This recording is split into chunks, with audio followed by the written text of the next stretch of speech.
చంద్రబాబు నాయుడు గారు ఈరోజు సాయంత్రం ప్రకాశం జిల్లా కనిగిరిలో రా కదలిరా అనే ఒక టైటిల్ పెట్టి ప్రకాశం జిల్లా మొత్తానికి జనాలను పోగేసి ఆయన ఒక సబ్ పెట్టాడు. రా కదలిరా. దివంగత ఎన్టీ రామారావు గారి రాజకీయ నినాదమైనటువంటి తెలుగుదేశం పార్టీ పిలుస్తోంది రా కదలిరాలోంచి. ఎన్టీ రామారావు గారి యొక్క ఆత్మని తెలుగుదేశం పార్టీని పీకేసి రా కదలిరా. ఎవరు రావాలి, ఎందుకు రావాలి, ఈయన ఎవరికి ఏం చేశాడని చెప్పని రావాలి, ప్రజలు ఎందుకు రావాలి, అసలు ప్రజలు ఎందుకు కదలాలి, సమాధానం చెప్పలే ఆయన. ఒక మంచి మాట చెప్పలేదు. రా కదిలిరా అంటే ఎవరు రావాలి, ఎందుకు రావాలి, కారణాలేంటి. 2014 నుంచి 19 దాకా కానీ అంతకు ముందు కానీ 14 ఏళ్లలో నేను ఈ మంచి చేశాను మీకు, ఈ 5 ఏళ్లలో ఆ మంచి జరగట్లేదు, కాబట్టి మీరందరూ కదిలి రండి, నా నుంచి మీరు ఈ ప్రజలు మేలు పొందారు కాబట్టి మీరందరూ కదలరండి అని చెప్పేటువంటి ఒక్క మాట కూడా ఆ సభలో చంద్రబాబు చెప్పలేదు. ప్రజలు ఎందుకు కదలాలి, ఎందుకు రావాలి తన దగ్గరికి,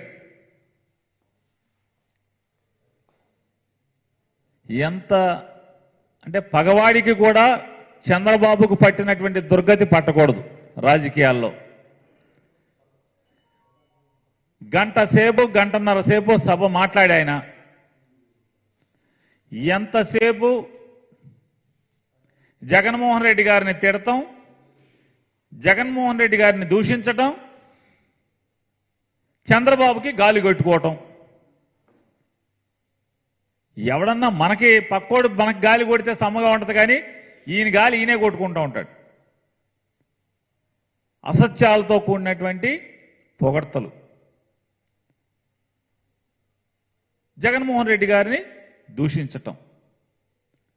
ఆయన చెప్తున్నాడు ఆ సభలో, ఎందుకంటే ఆ ఊరు కనిగిరిలో మీటింగ్ జరిగింది కాబట్టి ఆయన చెప్తున్నాడు, కనిగిరి వాళ్ళు ఇక్కడ చాలా పేదరికంలో మగ్గిపోతారు, హైదరాబాదు బెంగళూరు వెళ్ళి కోట్లు సంపాదిస్తారు, కనిగిరి మొత్తం పేదరికం ఉంది, అవకాశాలు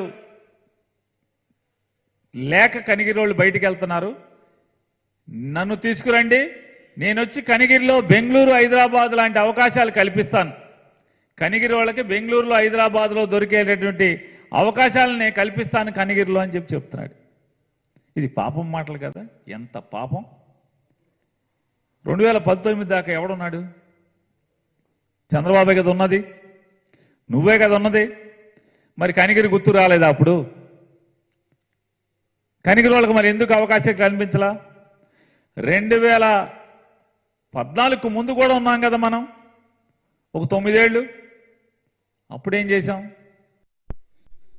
కనిగిరి కనపడలా, కనిగిరిలో పేదరికం కనపడలా, కనిగిరి వాళ్ళకి అవకాశాలు కల్పించడానికి మనసు రాలేదు. రేపు అధికారాన్ని ఇస్తే వస్తా కనిగిరి వచ్చి కనిగిరి వాళ్ళకి అవకాశాలు కనిపిస్తాడంట. ఇంతకన్నా అరిచేతిలో వైకుంఠం చూపించడం ఇంకేముంది చెప్పండి. నేను హామీ ఇస్తున్నా కనిగిరి వాళ్ళకి ఇటువంటి అవకాశాలు కల్పిస్తా అంట. ఎక్కడ మీటింగ్ జరిగితే అక్కడ పవన్ కళ్యాణ్ ఏమో నేను ఈ ఊళ్ళో పుట్టానంటాడు, ఈ ఊళ్ళో ఆడుకున్నానంటాడు, ఇతనేమో ఈ ఊరికి నేను ఇది చేస్తాను హామీ ఇస్తానని మాట్లాడతాడు. వీళ్ళిద్దరికి ఈ పిచ్చి మాటలు చెప్పేటువంటి అవలక్షణం ఉంది రాజకీయ నాయకులు ఇద్దరికి. ఈ రాష్ట్రంలో అభివృద్ధి లేదని చెప్పి మాట్లాడతాడు ఆయన. ఇవాళ జరిగేటువంటి ఈ రాష్ట్రంలో అభివృద్ధి, నీ 14 ఏళ్ల పాలనలో అసలు పంచాయతీ బిల్డింగ్ ఉందా? గ్రామీణ ప్రాంతాల్లో గ్రామాల్లో ఒక్క కార్యాలయం ఏదన్నా ఉందా?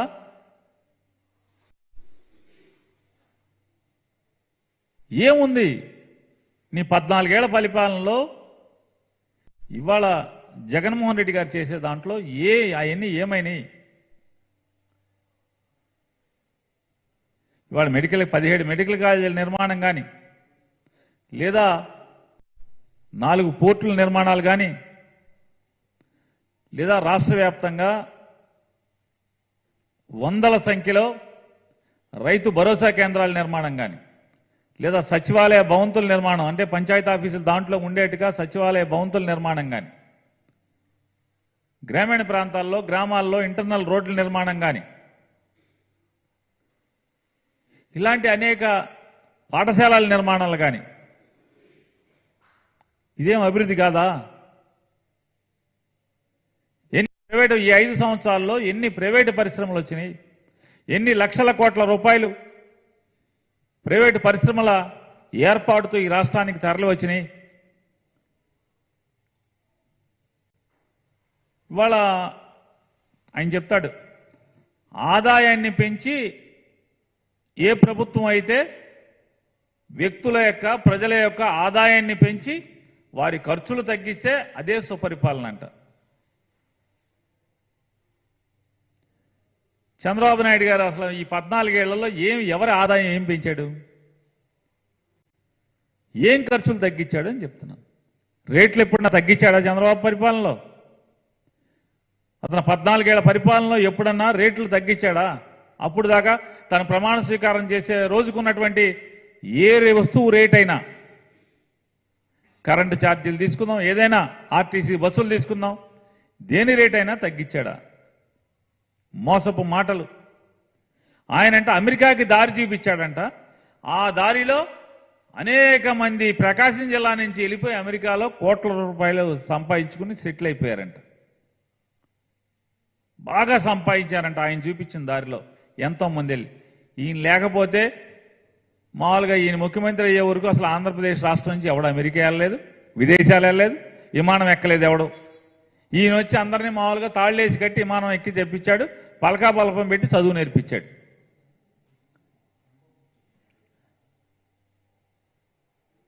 ఒకప్పుడంట ఈ రాష్ట్రంలో ఉద్యోగాలు విపరీతంగా ఇచ్చే రాష్ట్రం ఏదంటే ఆంధ్రప్రదేశ్ అంటే తన్నుండగా చూపించేవాళ్ళంట. ఇంటికి ఒక ఉద్యోగం ఇస్తామని చెప్పి చంద్రబాబు నాయుడు చెప్పి మేనిఫెస్టోలో చంద్రబాబు నాయుడు పవన్ కళ్యాణ్ కలిసి 2014లో ఇంటికి ఒక ఉద్యోగం ఇస్తామన్నారు. 1,60,00,000 పైచిలుకు కుటుంబాలు ఉన్నటువంటి ఈ రాష్ట్రంలో 1,60,00,000 పైచిలుకున్న కుటుంబాల్లో ఎన్ని కోట్ల కుటుంబాలకంటే 1 కోటి ఇచ్చారా, 1.5 కోటి ఇచ్చారా, 1,60,00,000 ఇచ్చారా, 10 లక్షలు ఇచ్చారా? ఎవరికి ఇచ్చారు ఉద్యోగాలు? అసలు ప్రభుత్వ ఉద్యోగాలు ఏం తీసుకున్నారు? ఇవాళ జగన్మోహన్ రెడ్డి గారు వచ్చిన తర్వాత అది సచివాలయం ఉద్యోగం ఏ ఉద్యోగం కాదా? రాష్ట్ర ప్రభుత్వ ఉద్యోగమే కదా. బేసిక్ ఎంత ఉంది? మీ రాష్ట్ర ప్రభుత్వంలో ఉన్నటువంటి మిగతా కార్యాలయాల్లో బేసిక్ ఎంత ఉంటుందో దాదాపు అంతే ఉంటుంది కదా. 1,40,000 మంది సచివాలయ ఉద్యోగులు, 40,000 మంది ప్రభుత్వ ఆరోగ్య శాఖలో డాక్టర్ల దగ్గర నుంచి కింద స్థాయి ఉద్యోగస్తుల వరకు 48,000 ఉద్యోగాలు ప్రభుత్వ ఉద్యోగాలు. ఈ ఉద్యోగాలు కాదా? ఇది ఉద్యోగ కల్పన కాదా? 2 లక్షల పైచీలకు 2 లక్షల సుమారుగా 2 లక్షల ఉద్యోగాల్ని రాష్ట్ర ప్రభుత్వంలో నిరుద్యోగ యువతకి నింపటం, లేదా ప్రైవేటు పరిశ్రమల స్థాపన ద్వారా ఉద్యోగ అవకాశాలు కల్పించడం, ఇది జగన్మోహన్ రెడ్డి గారు చేస్తే మీ కళ్ళకు కనపడవు. మీరు మాత్రం ఏమీ చేయకుండానే అన్నీ చేసేసినట్టుగా ప్రజలు భ్రమించాలి. ఎప్పటికప్పుడు మేము వస్తే ఇది చేస్తాం అంటే ఉండంగా మాత్రం ఏమీ చేయరు. చంద్రబాబు నాయుడు కానీ, చంద్రబాబు నాయుడు గారు తోడు పవన్ కళ్యాణ్ కానీ వాళ్ళకి అధికారం ఉన్నప్పుడు మాత్రం ఏమీ చేయరు ఈ రాష్ట్రానికి, ప్రజలకి. అధికారం పోయినప్పుడు మాత్రం మీరు మాకు అధికారం ఇవ్వండి, అరిచేతిలో వైకుంఠం చెప్పిస్తాం, మీకు అది ఇస్తాం, ఇది ఇస్తాం, ఉద్యోగాలు ఇస్తాం, బంగారం ఇస్తాం, ఇళ్ళు ఇస్తాం, స్థలాలు ఇస్తాం, సంపద సృష్టిస్తాం. జగన్మోహన్ రెడ్డి గారు అంట పరిపాలన బాదుడంట. నిత్యావసర సరుకులు ధరం ఆకాశాన్ని అంటుతున్నాయంట. చంద్రబాబు నాయుడు గారిని ఒకటే ప్రశ్నిస్తున్నాం. ఇవాళ మీకు హెరిటేజ్ కంపెనీ ద్వారా మీకు పొందినటువంటి షేర్ల ద్వారా ఏర్పడినటువంటి మీ వ్యాపారం బిగ్ బజార్ అనేటువంటి వెచ్చాలు అంటే కిరాణా సరుకులు, ప్రొవిజన్ స్టోర్ వెచ్చాలు దొరికేటువంటి, వంట నిత్యావసర సరుకులు దొరికేటువంటి బిగ్ బజార్ మీదే.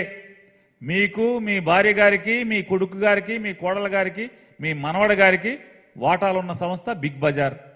బిగ్ బజార్లో తీసుకుందాం. హైదరాబాద్లో ఏ రేట్లు ఉన్నాయి, బెంగళూరు బిగ్ బజార్లో ఏ రేట్లు ఉన్నాయి, కందిపప్పు రేట్ ఎంత ఉంది, శనక్కాయ నూనె రేట్ ఎంత ఉంది, విజయవాడలో శనక్కాయ నూనె రేట్ ఎంత ఉంది, కందిపప్పు రేట్ ఎంత ఉంది, బియ్యం రేట్ ఎంత ఉన్నాయి. మీ బిగ్ బజార్లను చూద్దాం. ఏ రాష్ట్రంలో అయినా సరే చంద్రబాబు నాయుడుకు ఉన్నటువంటి బిగ్ బజార్ దుకాణాలు చంద్రబాబు నాయుడు గారికి వాటా ఉంది. ఆ షాపుల్లో చూద్దాం పదండి. ఏమండి సార్, వీని విలేకరులు హెరిటేజ్ దేంట్లో కలిసింది సార్? రండి, హైదరాబాద్ వెళ్దాం రండి. మీరు మూత పడలేదు సార్, ఉన్నాయి సార్ షాపులు. మొన్న కూడా ఎచ్చాలు కొనుక్కొచ్చి తీసుకెళ్ళి చూపించాం. బెంగళూరులో ఎచ్చాలు కొని తీసుకెళ్ళి అనంతపురంలో చూపించాం. మొన్న అనంతపురం మీటింగ్కి వెళ్తా మీ ఇట్లాగే తీసుకెళ్లి బెంగళూరులో బిగ్ బజార్లో కొనుక్కొని తీసుకెళ్లి చూపించాం. ఇదిగో ఇది చంద్రబాబు నాయుడు దుకాణం అని చెప్పని. హెరిటేజ్ సంస్థ దేంట్లో కలిసిందండి? ఫ్యూచర్ సంస్థలో కలిసింది. ఫ్యూచర్లో చంద్రబాబు నాయుడు హెరిటేజ్ కూడా ఫ్యూచర్ కంపెనీకి సంబంధించిన దాని కింద బదలాయింపు జరిగింది. ఫ్యూచర్ హెరిటేజ్లో పాలు, పెరుగు, నెయ్యి మాత్రమే అమ్ముతారు ప్రస్తుతం.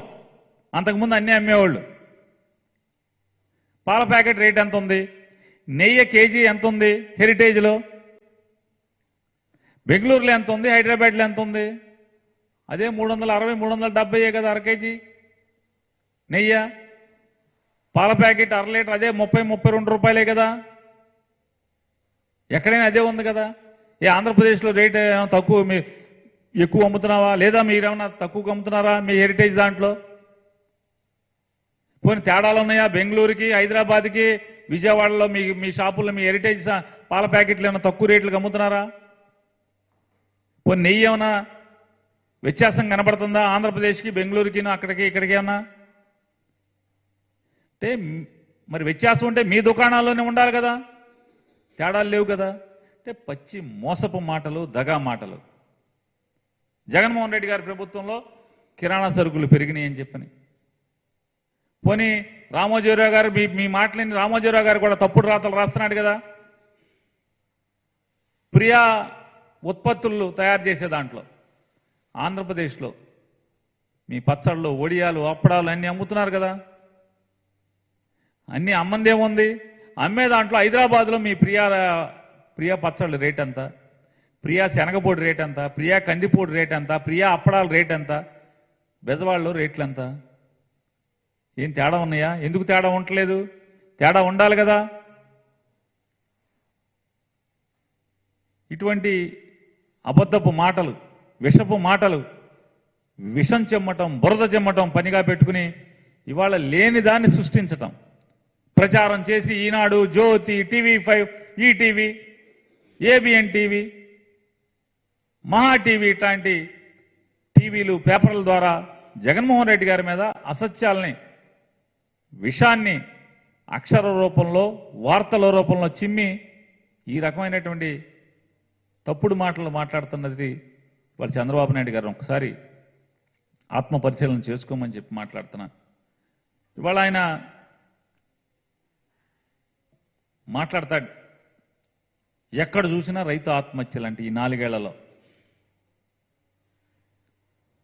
విఘ్నత ఉండాలి. ఎక్కడ చూసినా రైతు ఆత్మహత్యలు ఎక్కడ జరుగుతుంది? రా ఒకసారి ఈ రాష్ట్రంలో జగన్మోహన్ రెడ్డి గారి ప్రభుత్వం వచ్చిన తర్వాత వర్షం పడకుండా ఎక్కడన్నా ఏ జిల్లాలోనూ ఉందా? పంటలు పండకుండా ఏ జిల్లాలో ఉన్నా, రైతు పంట వరి వ్యవసాయం చేయకుండా ఎక్కడన్నా ఉన్నారా? రైతుకు గిట్టుబాటు ధర లేకుండా ఏ జిల్లాలోనూ ఎక్కడన్నా ఈ రాష్ట్రంలో ఎక్కడన్నా ఉందా? రైతు భరోసా కేంద్రాల ద్వారా విత్తనం నుంచి పంట అమ్ముకోవటం వరకు ప్రతిదీ కూడా ఈ రాష్ట్ర ప్రభుత్వమే రైతుకు గిట్టుబాటు ధర, నమ్మకంతో కూడినటువంటి విత్తనాలు, బాధ్యత తీసుకునే విత్తనాలు ఇవ్వటం, అక్కడి నుంచి పంట పండించిన తర్వాత ఊరు పొలిమేర దాటకుండా అదే ఊరిలోంచి పంట గిట్టుబాటు ధరకి రైతు దగ్గర కొనుగోలు చేయటం, ఇదంతా జరుగుతున్నది మీ కళ్ళ ముందు